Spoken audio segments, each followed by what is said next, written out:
Hola, en el video de hoy haré un speed paint dibujando y pintando este personaje y les daré algunos tips para el dibujo digital. Tip número 1. Para hacer el boceto suelo hacerlo todo lo más derecho posible para luego hacer las curvas finales.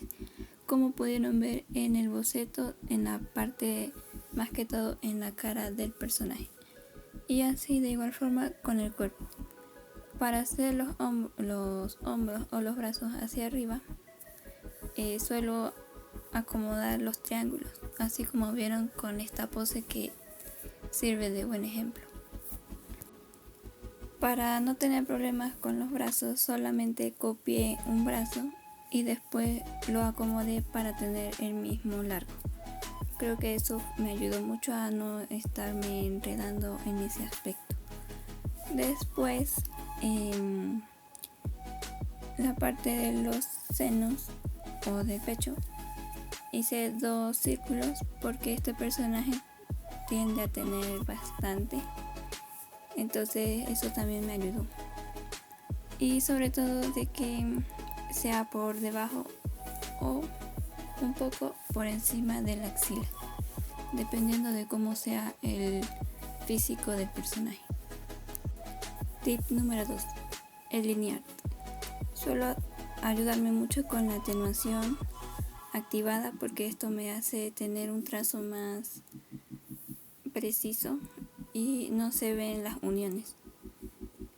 Y sobre todo en la parte del texto me ayudó mucho a hacer una capa de texto y después acomodarlo a como tenía la forma de la ropa y después le pasé el lineal. Y aquí le agrandé un poco los ojos porque este personaje tiene los ojos mucho más grandes que los había hecho. Y finalmente lo estoy pintando. Y lo pinté tal cual o lo más parecido a lo que estaba en la referencia. Tip número 3. En la parte de la ropa para pintarla, yo lo que suelo hacer es, por ejemplo, en este personaje tiene 3 colores. Entonces lo que hago es, en una capa aparte, pinto la parte azul, en otra la parte gris que se representa en blanco, la parte roja y blanca. Entonces todo esto lo hago aparte porque así se me hace mucho más fácil pintarlo y en otra capa hacer la capa multiplicar y así hacer las sombras mucho más fluidas y que no se entrecorten. Por eso es importante usar las capas, como les he dicho, y de igual forma para todo mientras vayan pintando cada parte. Y cuando vean y se sientan satisfechos realmente, ahí sí unirlas para no evitar equivocaciones, porque me ha pasado mucho que quiero cambiar el color a alguno, pero no puedo porque ya está todo unido y se me hace mucho más difícil. Tip número 4. El modo de fusión. Los modos de función puedes jugar con ellos. Por ejemplo, yo uso mucho la función añadir y multiplicar porque con ellos puedo hacer mucho, no solamente brillos o sombras. También es importante que estas sombras o brillos no sean tan brillantes.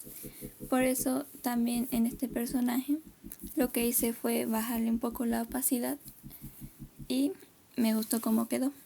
Por ejemplo, en la sombra de las piernas, donde va la falda, y la zona de la camisa, donde van las arrugas. Por eso es importante ir probando qué más te gusta y qué más se te acomoda. Y con el aerógrafo también hay que experimentar mucho. Les aconsejo es que cuando vayan a usar el aerógrafo, por ejemplo, cuando hice la parte de las medias panties,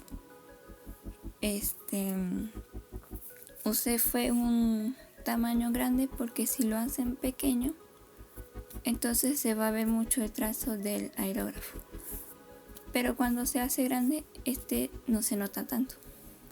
Bueno, así me quedó, y para otro video tengo pensado dar más consejos o algunos tips de la aplicación y cómo los aplico.